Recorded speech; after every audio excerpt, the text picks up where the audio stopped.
यहाँ कहानी सिर्फ सुनी नहीं जाती, महसूस की जाती है। बेहतर अनुभव के लिए हेडफोन्स का इस्तेमाल करें। सुनिए नॉवल सिर्फ मिको एफएम पर। 7 खूनी तलवारों का रहस्य। चेन फेंग की आंखों में एक अजीब चमक थी। सोल मास्टर सिटी की भीड़ में वो अकेला खड़ा था, लेकिन उसके इरादे किसी से छुपे नहीं थे। शियाओ फेंग, अब तुम्हारी क्या योजना है? चेन गेंग ने पूछा। उसकी आंखों में एक पिता की चिंता थी, लेकिन चेन फेंग के चेहरे पर रहस्यमय मुस्कान देखकर उसे कुछ अजीब लगा। तभी स्वॉर्ड डॉलो चेन शिन ने बीच में कहा, तुम्हारी प्रतिभा बेशक अद्भुत है, लेकिन बिना प्रतिस्पर्धा के तुम कभी असली ताकत नहीं पा सकते। उसकी आवाज में अनुभव की गहराई थी। लेकिन चेन फेंग के दिमाग में कुछ और ही चल रहा था, एक ऐसा खेल जिसके बारे में किसी को पता नहीं था। चेन शिन ने सुझाव दिया कि चेन फेंग टियानडो या स्टार लुओ एम्पायर की रॉयल अकादमी में दाखिला ले। ये दोनों महाद्वीप की सबसे प्रतिष्ठित अकादमियां थीं, जहां राजकुमार और अमीर खानदानों के बच्चे पढ़ते थे। लेकिन चेन फेंग ने सिर हिलाकर मना कर दिया। कोई दिलचस्पी नहीं, उसने ठंडे लहजे में कहा। चेन शिन का चेहरा बदल गया। क्या ये लड़का वुहुन अकादमी जाना चाहता है? वुहुन पैलेस का नाम सुनते ही चेन शिन की मुट्ठियां भिंज गईं। उसके पिता चेन जियानजुन एक शक्तिशाली डॉलो थे जिन्होंने तलवारबाजी की चरम सीमा की खोज में कियान डाओलियू को चुनौती दी थी। लेकिन वो हार गए और मर गए। ये पुराना घाव आज भी हरा था।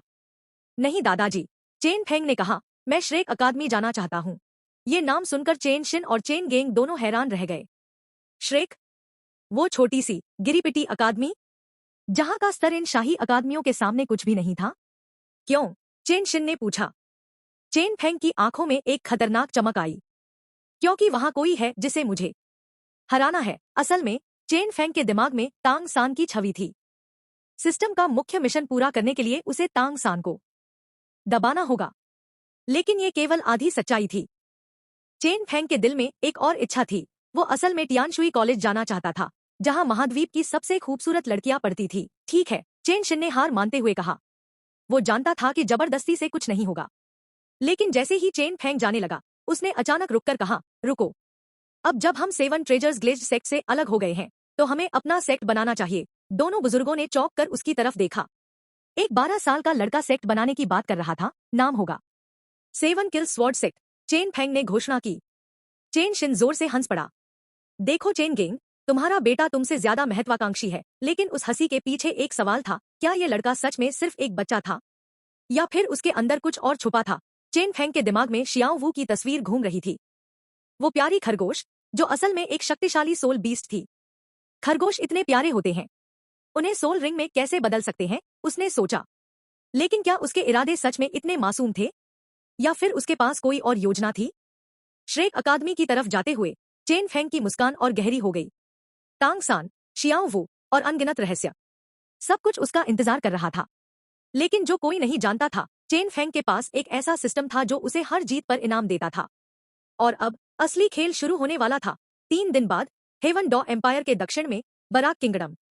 इस राज्य में 2 सबसे महत्वपूर्ण शहर थे, एक राजा बराक का शहर और दूसरा सबसे अमीर शहर सोटो। और यहीं कहीं छुपा था श्रेक अकादमी का रहस्य। सड़कों पर सैनिक गश्त लगा रहे थे, लोगों की भीड़ थी, लेकिन सफेद कपड़ों में चेन फेंग बिल्कुल अकेला, बेफिक्र होकर घूम रहा था। ठीक है, वो अचानक एक अनोखे होटल के सामने रुक गया। होटल 3 मंजिला था, पूरी तरह गुलाबी रंग का, जैसे किसी विशाल गुलाब ने इमारत का रूप ले लिया हो। रोज होटल, चेन फेंग ने बुदबुदाया। बस यही है। उसे तारीख का अंदाजा था। तांग सान और शियाओ वू जल्द ही आने वाले थे। वो अंदर गया और सीधे काउंटर पर पहुंचा। एक कमरा चाहिए, वेटर ने झुककर कहा। जी हुजूर। कमरे में घुसते ही चेन फेंग की आंखें चमक उठीं। अरे, ये तो थीम होटल है, लेकिन उसका दिमाग कहीं और था। वो बिस्तर पर पद्मासन में बैठ गया और धीरे से बोला, सिस्टम। एक यांत्रिक आवाज गूंजी। होस्ट का आदेश। चेन फेंग ने आदेश दिया, 10,000 साल का सोल रिंग इस्तेमाल करो। पिछले कुछ दिनों में वो लेवल 28 से लेवल 30 तक पहुंच चुका था। अब तीसरा सोल रिंग अवशोषित करने का समय आ गया था। लेकिन ये कोई साधारण रिंग नहीं था, ये 1000 साल के बैंगनी रिंग को पूरी तरह छोड़कर सीधे काले रंग का रिंग था। असल में वो 2 दिन पहले ही लेवल 30 पर पहुंच गया था, लेकिन दादा और पिता के साथ होने की वजह से अवशोषण नहीं कर पाया था। होस्ट, सोल स्किल चुने, सिस्टम ने कहा। एक सफेद रोशनी चमकी और अनगिनत तलवारबाजी की तकनीकें प्रकट हुई। आई slash, flying immortal from heaven, green lotus sword technique. Chain Feng की आंखें चकाचौंध हो गईं। तभी उसकी नजर दाहिने कोने में एक नाम पर पड़ी। नाम पढ़ते ही उसकी आंखें फैल गईं। 1 स्वॉर्ड इमोर्टल नील्स। ये क्या था? एक ही वार में दुश्मन को घुटनों पर ला देने वाली तकनीक? बस यही, उसने तय किया। एक गहरा काला सोल रिंग धीरे धीरे प्रकट हुआ। चेन फेंग ने अपना दाहिना हाथ उठाया और टियानडाओ तलवार प्रकट की। फिर आत्मा शक्ति से रिंग को खींचना शुरू किया। कमरे में एक अजीब ऊर्जा घूमने लगी, जैसे कोई प्राचीन शक्ति जाग रही हो। काफी देर बाद चेन फेंग ने आंखें खोली। उसकी आंखों में एक पल के लिए सदियों का अनुभव झलका। तो यही है वन स्वॉर्ड इमोर्टल नील्स। वो हैरान था। सिस्टम की बनाई हर चीज उच्च गुणवत्ता की थी, कोई साइड इफेक्ट नहीं, सिर्फ अकल्पनीय शक्ति। उसकी आत्मा शक्ति कई गुना बढ़ गई थी। तो ये है 30 level soul master. Chen Feng की खुशी का ठिकाना नहीं था, लेकिन खुशी के बाद भूख का एहसास हुआ।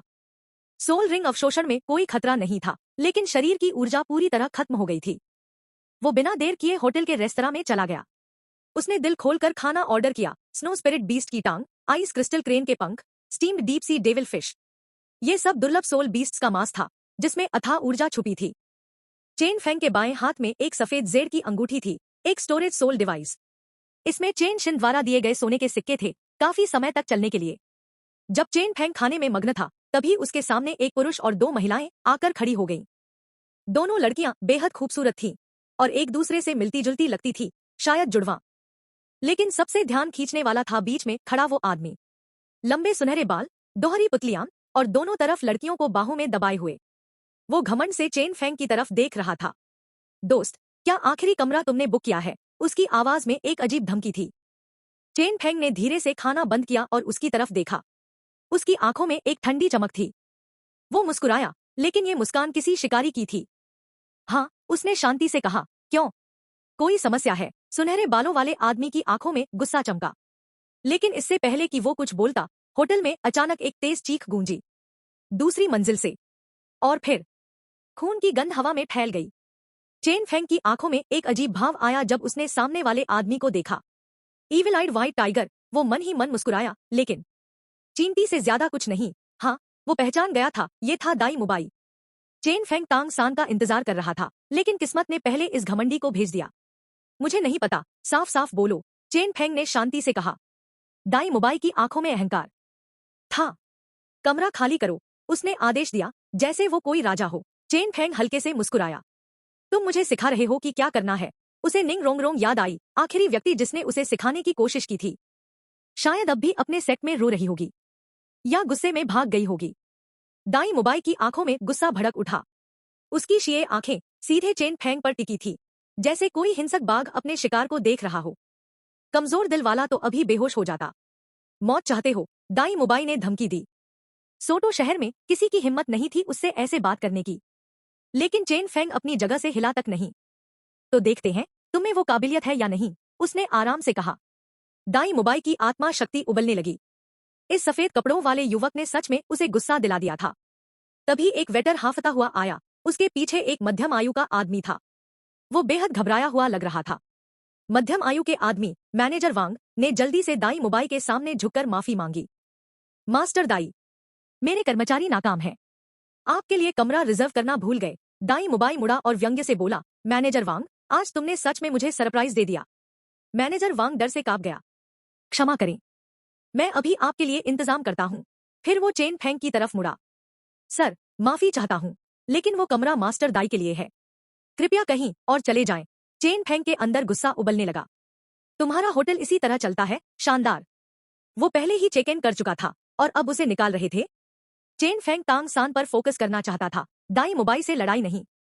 लेकिन अगर सामने वाला इतना परेशान करेगा, तो चेन फेंग मुसीबत से डरने वाला भी नहीं था। मैनेजर वांग जवाब दे पाता, उससे पहले दाई मुबाई ने तीखी नजरों से कहा, मेरे इलाके में यही चलता है, और अगर मैं ना करूं। चेन फेंग धीरे से खड़ा हुआ, खाना खत्म करके। अब उसने लड़ने का फैसला कर लिया था। ये लड़का इतना घमंडी है, एक अच्छी पिटाई की जरूरत है। श्रेक 7 मॉन्स्टर्स का बॉस। पहले रंग दिखाते हैं। दाई मुबाई जैसे अहंकारी को जोरदार हार देनी होगी, तभी वो तुम्हें पहचानेगा। और याद रखो, विलेन सिस्टम में तांग सान के दोस्तों को छीनने पर इनाम मिलता है। चेन फेंग के जवाब पर दाई मुबाई की आंखें ठंडी हो गईं। वो बोला, इतने घमंडी हो तो सोल मास्टर ही होगे। लड़ाई करते हैं, जो जीता वो सुना। मैनेजर वांग पसीने से तर हो गया। रुकिए, बात से सुलझा लीजिए। लेकिन किसी ने ध्यान नहीं दिया, खासकर वो दोनों लड़कियां। वो तो दाई मुबाई को प्रशंसा भरी नजरों से देख रही थी, जैसे वो कोई हीरो हो। अगले ही पल दाई मुबाई की आंखें चमकी। वो झपटा और एक घूंसा चलाया। चेन फेंग ने ना टाला, ना बचा। उसने अपना दाहिना हाथ तलवार की तरह सीधा काटा। एक तीखी आत्मा शक्ति निकली और दाई मुबाई के घूंसे से टकराई। धमाका। आत्मा शक्ति की लहर पूरे हॉल में फैल गई। आसपास के सभी लोग भागने लगे, लेकिन दाई मुबाई रुका नहीं। उसने आगे बढ़कर एक जोरदार किक मारी। चेन फेंग ने अपनी जगह पर खड़े रहकर किक को अपनी हथेली से रोक लिया। बस इतनी ही ताकत, उसने ठंडे लहजे में पूछा। दाई मुबाई हैरान रह गया। उसकी आत्मा शक्ति कम से कम लेवल 37 थी, फिर भी ये लड़का उसे इतनी आसानी से रोक रहा था। तभी होटल की खिड़की से एक अजीब छाया अंदर घुसी। कोई तीसरा व्यक्ति, और इस व्यक्ति की नजर सिर्फ चेन फेंग पर थी। मैनेजर वांग ने उसे देखा और चेहरा सफेद हो गया, क्योंकि वो जानता था ये आदमी श्रेक अकादमी का सबसे खतरनाक मास्टर था। और उसके हाथ में एक पीला कागज था जिस पर एक नाम लिखा था, चेन फेंग। चेन फेंग की आंखें बर्फ की तरह ठंडी थी। उसने बस एक उंगली उठाई और इशारा किया। धमाका। इस बार की ताकत और भी भयानक थी। दाई मुबाई तेजी से पीछे हटा। उसकी आंखों में अनिश्चितता थी। अभी की आत्मा शक्ति की लहर से उसे समझ आ गया था, सामने वाला उससे कमजोर नहीं था, लेकिन उसका हमले का तरीका, वो बर्दाश्त के बाहर था। उसकी मजबूत देह के बावजूद उसकी मुट्ठी और पैर में तेज दर्द हो रहा था, जैसे किसी ने चाकू और कुल्हाड़ी से काट दिया हो। कुछ पल तुम्हें गर्व होना चाहिए कि तुमने मुझे मार्शल स्पिरिट इस्तेमाल करने पर मजबूर कर दिया। दाई मुबाई बाघ की तरह दहाड़ा। White tiger. एक हिंसक सफेद रोशनी फूटी। उसकी हड्डियां चटकी, मांसपेशियां उभर आईं। यहां तक कि उसके सुनहरे बाल काले सफेद हो गए, माथे पर धारियां उभर आईं। इस पल दाई मुबाई एक सफेद बाघ में बदल गया था। उसके पैरों के नीचे 3 सोल रिंग्स उभरे, पीला, पीला और बैंगनी। आत्मा शक्ति की लहर से पूरे हॉल में शोर मच गया। हे भगवान! 1000 साल का सोल रिंग। सोल लॉर्ड, वो सफेद कपड़ों वाला कौन है? मास्टर दाई को गुस्सा दिलाने की हिम्मत कैसे हुई? दाई मुबाई की आवाज घंटे की तरह गूंजी। Dai Mubai, level 37 battle soul lord, martial soul white tiger. Chen Feng ने खुद को छुपाया नहीं। उसके दाहिने हाथ से एक बर्फसफेद लंबी तलवार प्रकट हुई। Chen Feng, level 30 weapon soul master, martial soul, Tiandao sword. वो तलवार हाथ में पकड़े खड़ा था। सफेद कपड़े हवा में लहरा रहे थे। उसकी मुस्कान वसंत की हवा जैसी थी। उसका सुंदर चेहरा, तीखे नक्श, मानो कोई अमर पृथ्वी पर उतर आया हो। और फिर चेन फेंग के पैरों से सोल रिंग्स उभरने लगे, 2 पीले और एक काला। इस पल सभी दर्शक सोल मास्टर्स स्तब्ध रह गए। 10,000 साल का सोल रिंग, ये कैसे संभव है? बैंगनी 1000 साल के रिंग को सीधे छोड़ दिया। मुझे धोखा हो रहा है, चीखें गूंजती रहीं। सभी की समझ में खलल पड़ गया था, यहां तक कि वो 2 लड़कियां जो अभी दाई मुबाई की इतनी प्रशंसक थीं, अब हैरानी से मुंह पर हाथ रख चुकी थी। मास्टर दाई ने इस बार किस राक्षस से पाला पड़ा था? तीसरे रिंग में ही 10,000 साल का सोल रिंग? ऐसा तो डोलवो कॉन्टिनेंट के इतिहास में कभी नहीं हुआ था, जब तक कि वो सफेद कपड़ों वाला लड़का ट्विन मार्शल सोल का मालिक हो। इस संभावना के बारे में सोचकर दोनों लड़कियां और भी डर गईं। दाई मुबाई की हालत भी बेहतर नहीं थी। उसकी बाघाखें तांबे की घंटियों जितनी बड़ी हो गई थी। क्या तुम ट्विन मार्शल सोल हो? चेन फेंग ने सीधा जवाब नहीं दिया। उसने धीरे से दाहिना हाथ उठाया और शांति से कहा, मुझे परवाह नहीं तुम क्या तरीका इस्तेमाल करते हो। मैं सिर्फ एक तलवार का वार करूंगा और अपनी 30% आत्मा शक्ति इस्तेमाल करूंगा। अगर तुमने रोक लिया तो मैं हार गया। दाई मुबाई का चेहरा दृढ़ता से भर गया। वो गुस्से से दहाड़ा, तो मरने के लिए तैयार हो जाओ। स्टारफॉल एम्पायर के शाही परिवार का सदस्य होने के नाते वो बेहद गर्वीला था। इतना अपमान कैसे सह सकता था? White tiger King Kong transformation. जैसे ही उसने कहा, उसके शरीर पर बैंगनी सोल रिंग चमकने लगी। उसकी पुतलियां चमकीली लाल हो गईं। ऊपरी शरीर के कपड़े फट गए, मांसपेशियां संगमरमर की तरह उभर आईं। यहां तक कि उसका शरीर फिर से फूल गया। दूर से देखने पर वो एक विशाल मानव जानवर जैसा दिख रहा था। एक दहाड़ के साथ दाई मुबाई आगे बढ़ा। उसके विशाल बाघ पंजे से चांदी की रोशनी निकल रही थी। चेन फेंग शांत रहा और हल्के से मुस्कुराया। उसकी तीसरी काली सोल रिंग गहरी रोशनी से चमकने लगी। मेरे पास एक तलवार है जो अमर को भी घुटनों पर ला देती है। आत्मा शक्ति एक शानदार तलवार की रोशनी में बदल गई, जिसने पूरे हॉल को रोशन कर दिया। वो रोशनी ऐसी थी कि लोगों में विरोध की हिम्मत ही नहीं बची। ऐसा लग रहा था जैसे वो स्वर्ग के रास्ते का सामना कर रहे हों। भगवान की इच्छा चाकू की तरह थी। सब कुछ अकेला हो गया। अमर क्या होता है? अमर, असाधारण और विद्रोही। हर चीज का उदय और पतन होता है।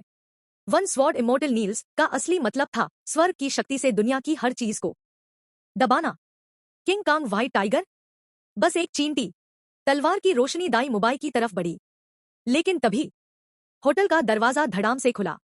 एक आदमी अंदर आया, नीले बाल, ठंडी आंखें। उसके हाथ में हथौड़े जैसा कुछ था, और जैसे ही उसने हॉल का दृश्य देखा, उसकी आंखें चौड़ी हो गईं। चेन फेंग, उसने धीरे से कहा। हाँ, ये था टांग सान। और उसकी नजर उस काली सोल रिंग पर टिक गई। उसके दिमाग में एक ही सवाल था, ये कैसे संभव है? धमाका। एक तेज आवाज के बाद पहली मंजिल के हॉल में आत्मा शक्ति शांत हो गई। दाई मुबाई का शरीर खून से लथपथ था। अगर बीस्ट स्पिरिट पोसेशन उसे सहारा नहीं दे रही होती तो वो शायद बेहोश हो चुका होता। तुम्हारी टियानडाओ स्वॉर्ड मार्शल स्पिरिट, मैंने इसके बारे में कभी क्यों नहीं सुना? केवल जब वो बर्फसफेद तलवार स्पिरिट का सामना कर रहा था तभी उसे इसकी असली शक्ति का पता चला। और जो सोल स्किल अभी इस्तेमाल हुई थी उसने दाई मुबाई को अपनी तुच्छता का एहसास करा दिया। ऐसा लग रहा था जैसे एक इंसान पूरे आकाश से लड़ने की कोशिश कर रहा हो। विरोध की हिम्मत करना असंभव था। लड़ाई रुकने के बाद भी दाई मुबाई हाफ रहा था, लेकिन दिल में वो थोड़ा खुश भी था। अगर उसकी सारी आत्मा शक्ति शरीर की सतह पर नहीं लगी होती और व्हाइट टाइगर वज्र ट्रांसफॉर्मेशन का बचाव सबसे मजबूत नहीं होता तो एक ही वार से उसकी आधी जान निकल जाती। दाई मुबाई की शंका सुनकर चेन फेंग ने कुछ नहीं छुपाया। मेरी मार्शल स्पिरिट 7 किलिंग स्वॉर्ड का म्यूटेशन है। दाई मुबाई को एकदम से समझ आया, लेकिन फिर उसे कुछ याद आया। कुछ दिन पहले किबाओ ग्लेज्ड सेक्ट में जो हुआ, क्या उससे तुम्हारा कोई लेना देना था? स्वॉर्ड डॉलो मेरे दादाजी हैं, चेन फेंग ने शांति से कहा। तलवार चलाने वाले सीधे होते हैं, छुपाने की कोई बात नहीं। उसने दाई मुबाई को एक अजीब नजर से देखा। शायद ही कोई अंदाजा लगा सकता था कि ये स्टारफॉल एम्पायर का राजकुमार था। ये सुनते ही दाई मुबाई ने तुरंत अपनी मार्शल स्पिरिट हटा ली। उसकी शक्ल धीरे धीरे सिकुड़ने लगी, आंखों की लाली धीरे धीरे गायब होने लगी। फिर वो चेन फेंग के पास आया, मुट्ठी बांधकर बोला, तो तुम स्वॉर्ड डॉलो के वंशज हो? माफी चाहता हूँ। कोई बात नहीं, लड़ाई के बिना जान पहचान नहीं होती। चेन फेंग ने हाथ हिलाकर मुस्कुराते हुए कहा। तुम्हारा व्हाइट टाइगर किंग कांग भी बहुत अच्छा था। अगर तुम मुझसे नहीं मिले होते तो शायद ही कोई तुम्हारा प्रतिद्वंद्वी होता। मुस्कुराते हुए इंसान को मारना मुश्किल होता है। असल में दाई मुबाई के साथ रहना आसान था, बस उससे मजबूत होना जरूरी था। दाई मुबाई की आंखें हिली और वो दिल से हंसा। मैं भी ऐसा ही सोचता था, लेकिन तुम्हारा 10,000 साल का सोल रिंग देखने के बाद मुझे शक होने लगा है। चेन फेंग मुस्कुराया और चुप रहा। दाई मुबाई ने 10,000 साल के सोल रिंग की उत्पत्ति के बारे में नहीं पूछा, क्योंकि वो किसी और का राज था। वैसे तुम श्रेक अकादमी के लिए आए हो? दाई मुबाई को अचानक याद आया। इतनी ऊंची प्रतिभा के साथ इस समय सोटो शहर में आना शायद श्रेक अकादमी के लिए ही हो।